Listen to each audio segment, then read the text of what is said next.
savait que faire.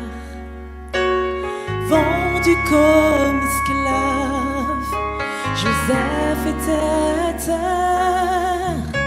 Son manteau plein de couleurs provoque la douleur. Mais de ce rendez-vous divin, un gouverneur survint. Quand Dieu a un autre plan,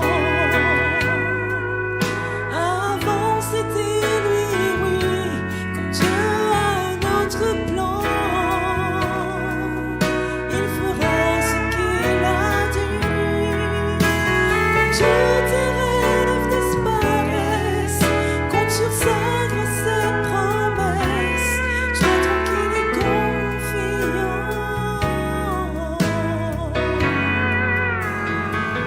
Quand Dieu a un autre plan.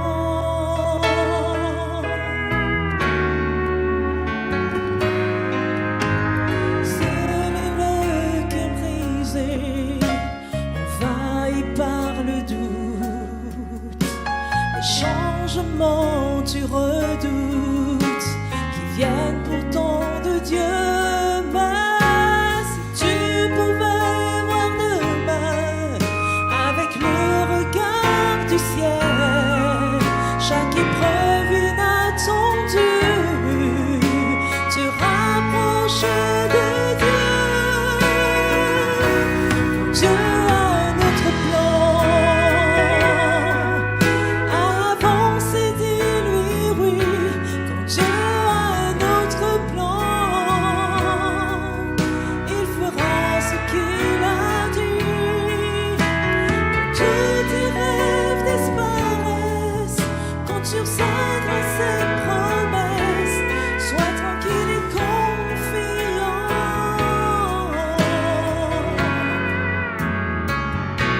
Sois tranquille et confiant.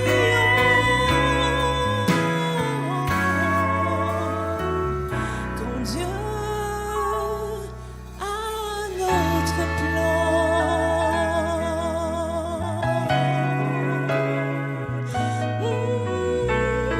son plan.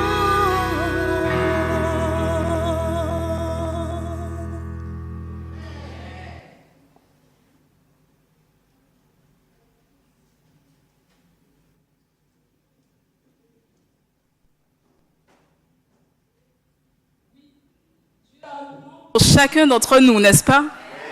Chers frères et sœurs, amis visiteurs, bonjour et bon sabbat à chacun d'entre vous.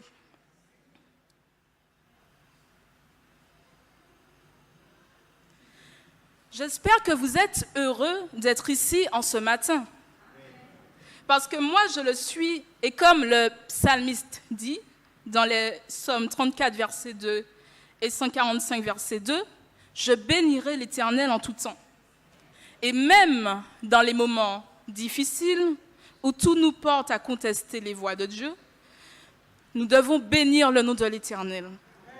Que notre âme en ce matin puisse bénir Dieu et ne pas oublier celui dont les bienfaits ne tarissent jamais. Amen. Ce qui nous distingue de l'animal, c'est le langage, la possibilité de communiquer par la parole et l'écriture. La langue nous permet d'exprimer, plus ou moins avec vérité, les pensées de nos cœurs. La parole agit toujours.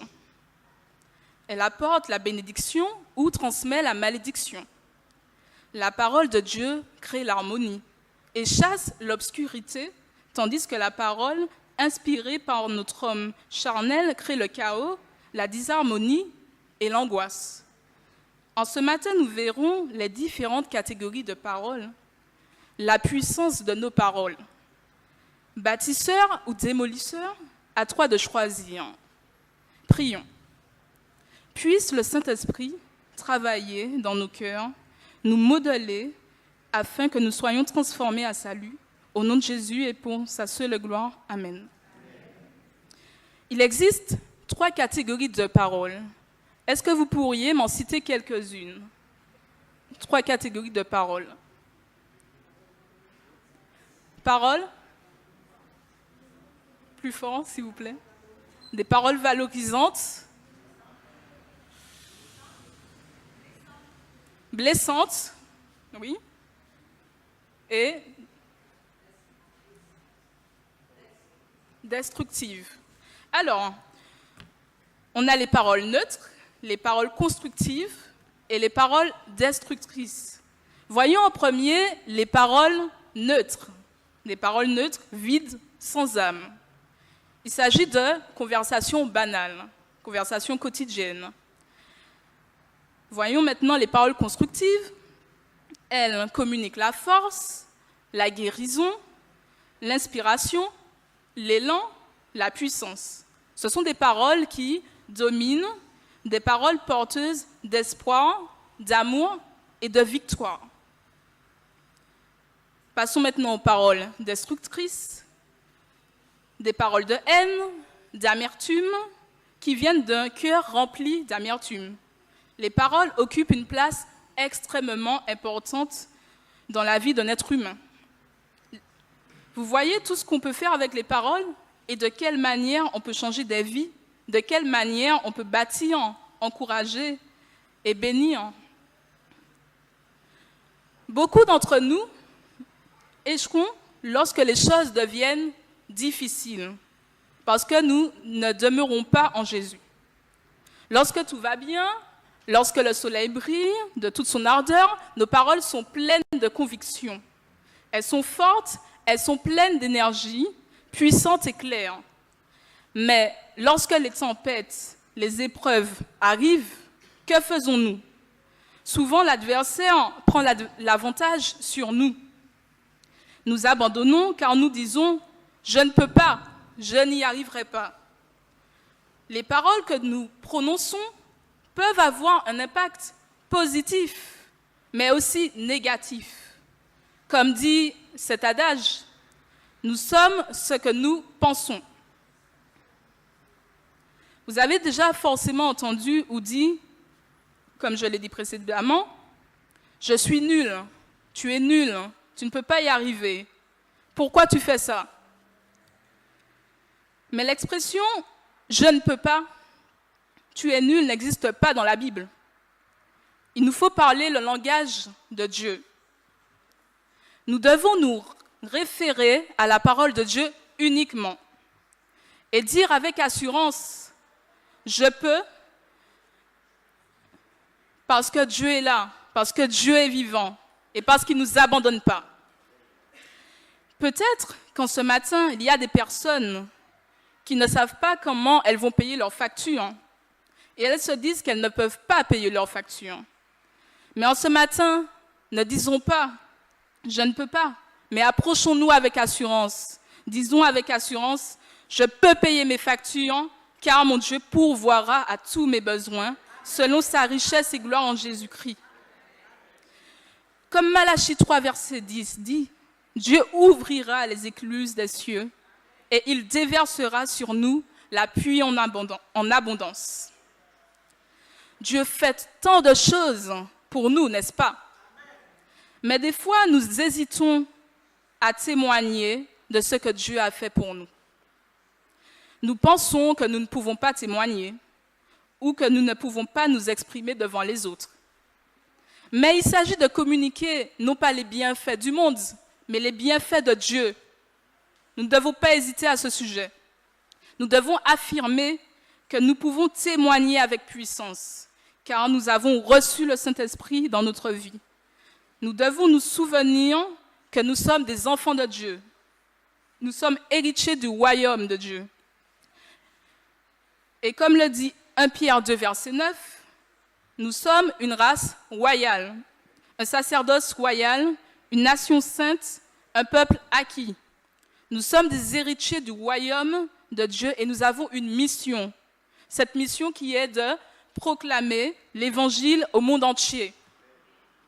Nous pouvons partager notre témoignage pour Jésus, le message de son salut avec une grande efficacité. Oui, il nous faut croire en les promesses de Jésus. Et à partir du moment où nous croyons en les promesses de Dieu, sa parole devient réelle.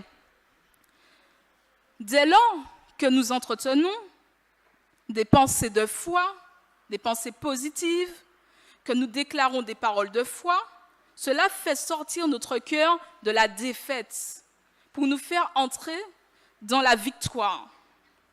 Et nous devons croire que ce que Dieu dit est vrai. Ses paroles sont véritables, ses promesses sont divines. Elles ne sont pas éphémères, mais elles sont durables. Et nos paroles déterminent notre foi. Elles correspondent aussi à notre confession. Si tout le temps on confesse le manque, certainement notre confession deviendra une réalité. Mais si nous nous appuyons sur les promesses de Dieu, nous en ressortirons vainqueurs. Lisons ensemble quelques promesses. Psaume 84, verset 11.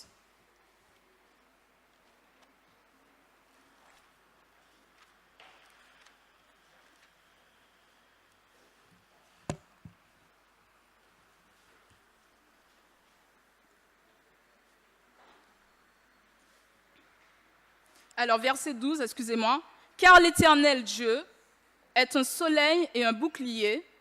L'Éternel donne la grâce et la gloire.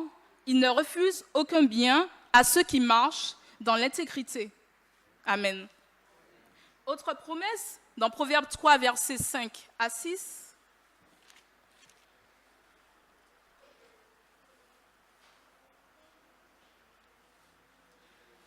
« Confie-toi en Dieu de tout ton cœur et ne t'appuie pas sur ta sagesse. Reconnais-le dans toutes tes voies et il aplanira tes sentiers. » Amen. Et Jean 14, verset 13, que nous connaissons.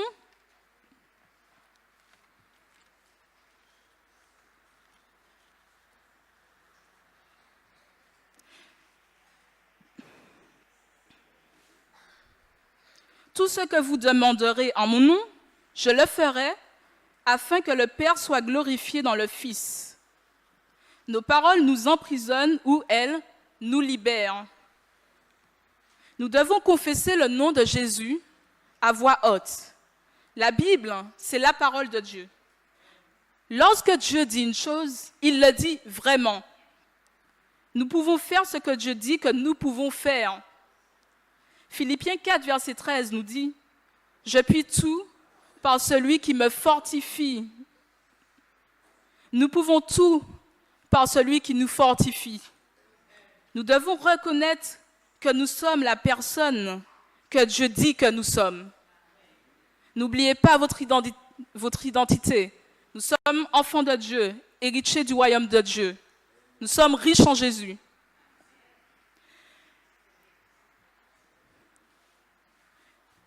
Le secret pour avoir la foi consiste à utiliser la parole de Dieu dans notre vie de tous les jours. Nous devons rester connectés à Dieu constamment et nous devons avoir les pensées qui sont en Jésus-Christ. La parole de Dieu nous offre la sagesse, l'amour et la capacité dont on a besoin. La parole de Dieu, c'est Dieu notre maître qui nous parle. Il est en communion avec nous. Il partage avec nous sa capacité et sa force. Oui, parfois nous sommes faibles, mais en Jésus nous sommes forts. Et des paroles qui sont prononcées en harmonie avec la parole de Dieu opèrent des miracles. C'est pour cela que nous devons mettre de l'ordre dans nos conversations. Relisons ensemble le texte de base, Éphésiens 4, verset 29.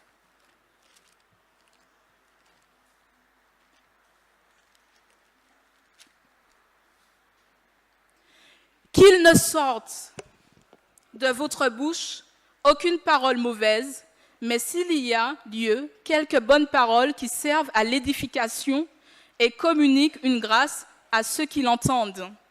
Amen. Dieu nous invite à partager des paroles d'édification, des paroles de réconfort, de courage, que nos paroles puissent être utiles auprès de ceux qui ne connaissent pas Dieu. Les paroles qui confessent la parole de Dieu opèrent effectivement des miracles. Nous nous mettons d'accord avec Dieu, quelles que soient les circonstances. Cependant, les paroles peuvent commettre des impairs. La plupart de nos problèmes sont des problèmes liés, malheureusement, à la langue. Proverbe 21, verset 23 nous dit « Celui qui veille sur sa bouche et sur sa langue préserve son âme des angoisses. » Nous devons privilégier des paroles de louange, des paroles qui confessent la parole de Dieu, des paroles d'autorité prononcées avec hardiesse qui chassent le diable. C'est avec assurance que nous devons prononcer des paroles qui opèrent des miracles. Jésus a dit à une femme, « Ta foi t'a guéri. » C'est la foi de la femme qui l'a guérie. Nous voyons que nos paroles peuvent nous guérir. La parole de Dieu est souveraine. Il veille que chacune de ces paroles s'accomplisse. Que fait la parole de Dieu, chers frères et sœurs? Que fait la parole de Dieu? Elle nous transforme, elle nous sanctifie, oui, voilà. Elle nous guérit, elle nous sanctifie, elle nous fortifie, elle nous régénère, elle pourvoit à nos besoins. C'est la parole de Dieu qui fait tout cela. N'est-ce pas merveilleux? Les paroles que Jésus a prononcées sont toujours vivantes et fraîches. Elles sont indémodables. Elles nous donnent de l'espoir même quand tout va mal. Elles nous donnent de la joie, de l'espérance, de la victoire. Dans les bons comme dans les mauvais moments, nous devons nous accrocher à sa parole. Les paroles ont un immense impact dans ce monde. Les bonnes paroles ont un grand impact. Il nous faut parler au nom de Jésus, car ce nom royal a un impact extraordinaire. Lisons ensemble Colossiens 3, verset 17.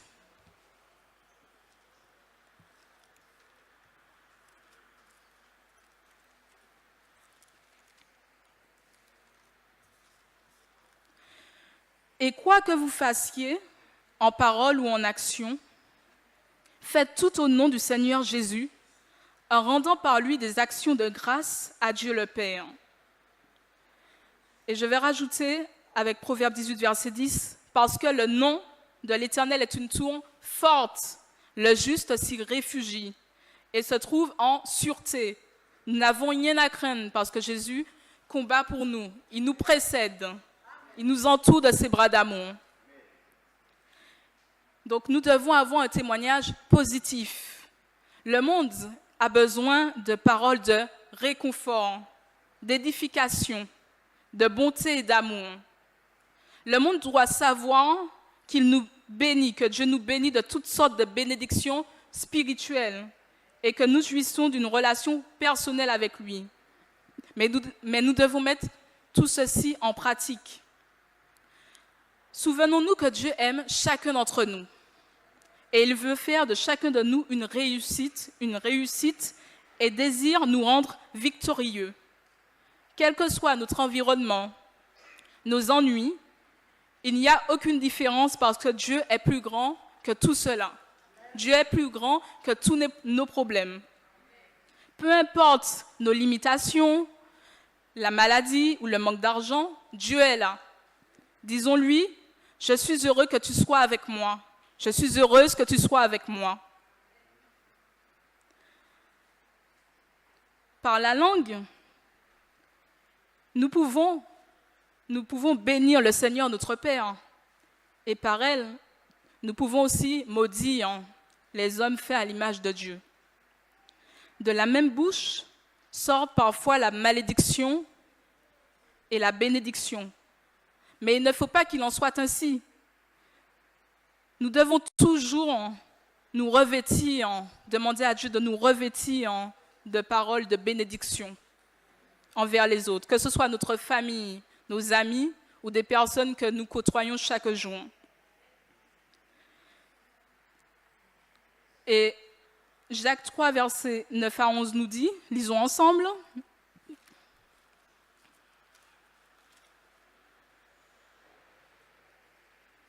par elle, nous bénissons le Seigneur notre Père, et par elle, nous maudissons les hommes faits à l'image de Dieu. De la même bouche sortent la bénédiction et la malédiction. Il ne faut pas, mes frères, qu'il en soit ainsi. La source fait-elle jaillir par la même ouverture l'eau douce et l'eau amère?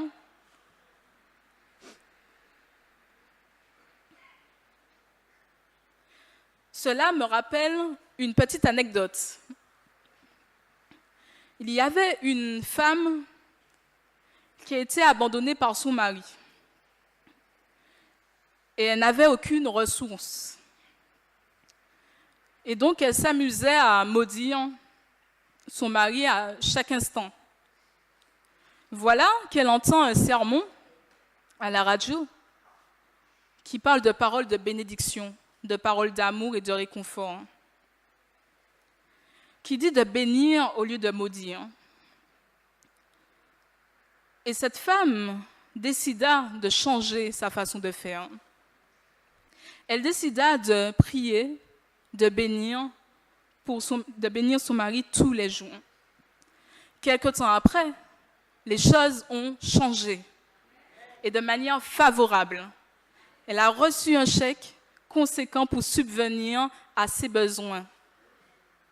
Amen. Dès lors que nous maudissons, nous donnons accès au diable et à la malédiction. Et ce n'est pas notre objectif, ce n'est pas ce que Dieu nous demande.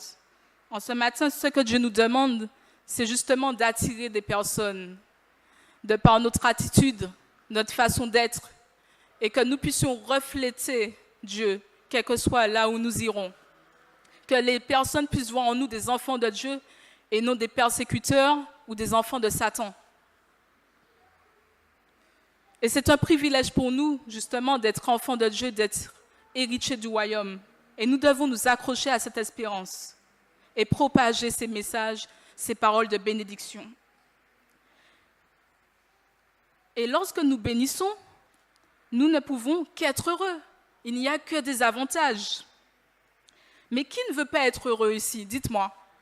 Tout le monde, je pense, aspire au bonheur, mais c'est sous certaines conditions. La condition générale est un commandement formidable qui renforce le secret du vrai bonheur. Bénir. N'est-ce pas un mot magnifique, bénir, qui nous vient de Dieu? Dieu nous appelle à être des porteurs, des pourvoyeurs et des communicateurs de bénédiction. Il nous bénit pour bénir les autres également et être bénis par les autres en retour. Il nous invite à délaisser toute parole mauvaise. Parce que toute parole mauvaise, ce n'est pas constructif, ce n'est pas enrichissant. Nous avons besoin de paroles utiles, de sagesse, d'intelligence et d'amour.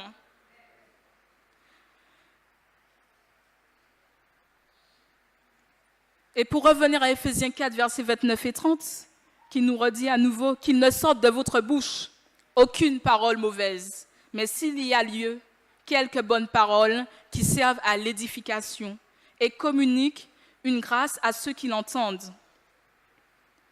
Donc en cette semaine, il nous faudra des paroles d'édification, d'encouragement, de force, et nous verrons les résultats positifs sur chacun d'entre nous. L'adjectif mauvaise, mauvais, désigne ici ce qui est corrompu, infect, pourri, avarié. Personne n'aime ce qui est corrompu, infect, pourri et avarié. Une parole mauvaise est une pourriture qui sort d'une poubelle. Les grossièretés, les paroles osées, les paroles équivoques, les malédictions ne devraient jamais sortir de notre bouche en tant qu'enfants de Dieu. La parole révèle notre état de cœur. Dieu veut que nous parlions son langage. Parlons le langage de Jésus.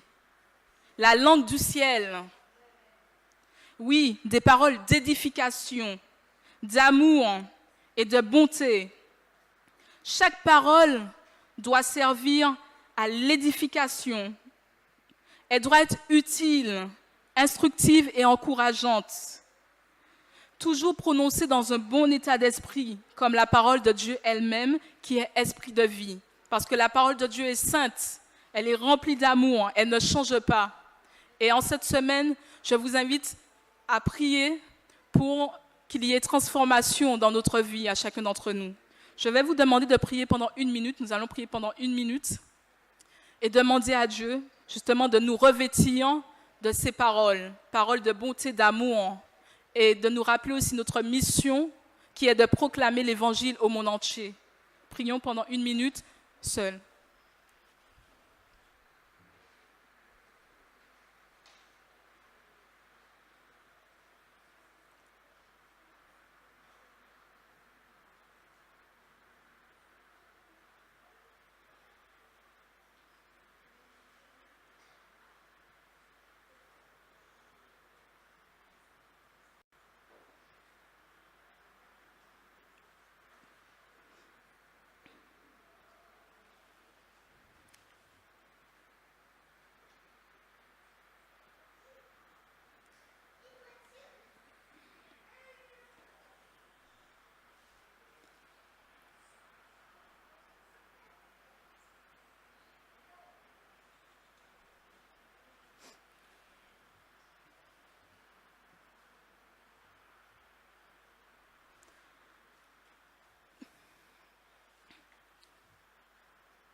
Lorsque nous agissons avec assurance sous la parole, grâce à Jésus, et que nous plaçons tous nos espoirs en lui, la victoire est aussi certaine que le lever du soleil.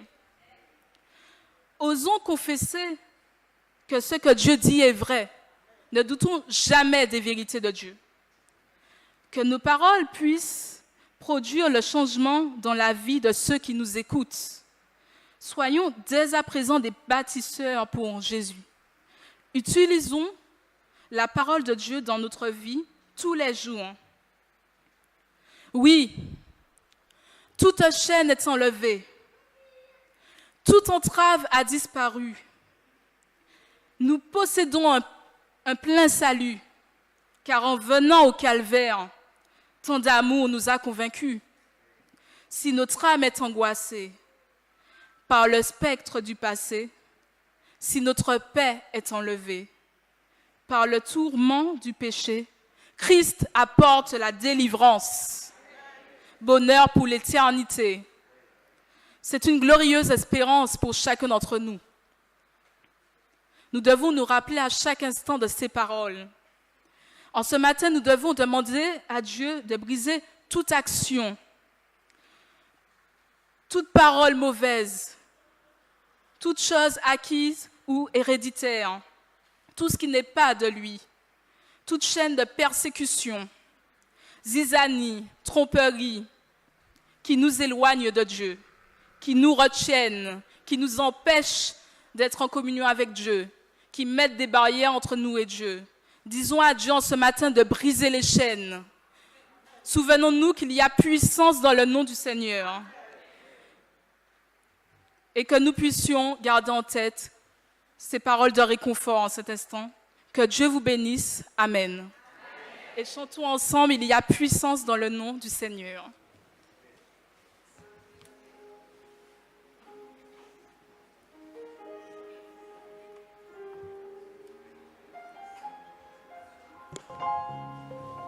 Et l'armée de Dieu se lève. Il y a puissance dans le nom du Seigneur pour briser les chaînes, toutes les chaînes.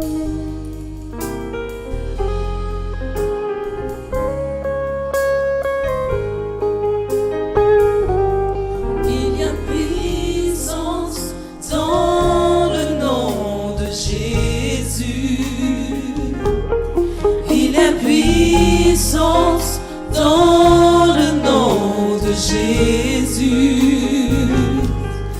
Il y a puissance dans le nom de Jésus. Pour briser les chaînes, briser les chaînes, briser les chaînes. Pour briser les chaînes, briser les chaînes, briser puissance dans le nom de Jésus. Il y a puissance dans le nom de Jésus. Il y a puissance. Il y a puissance dans le nom de Jésus. Pour briser les chaînes, briser les chaînes, briser les chaînes. Pour briser les chaînes, briser les chaînes, briser les chaînes. Il y a une armée qui se lève.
données, que tu puisses nous donner les pensées qui sont en toi, les actions et les paroles également.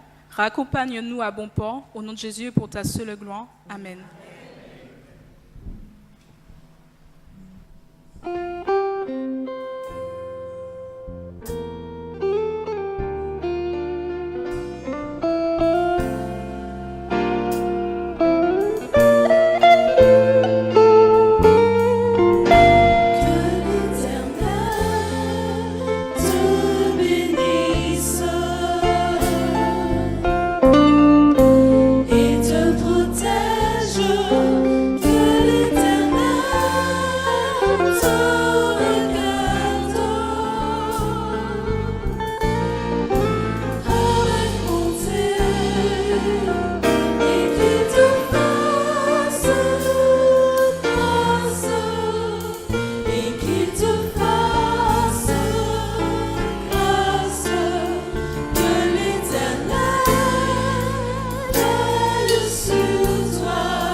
Jusqu'à la dernière goutte. Et rendez-vous pour ceux qui le peuvent cet après-midi, 16h.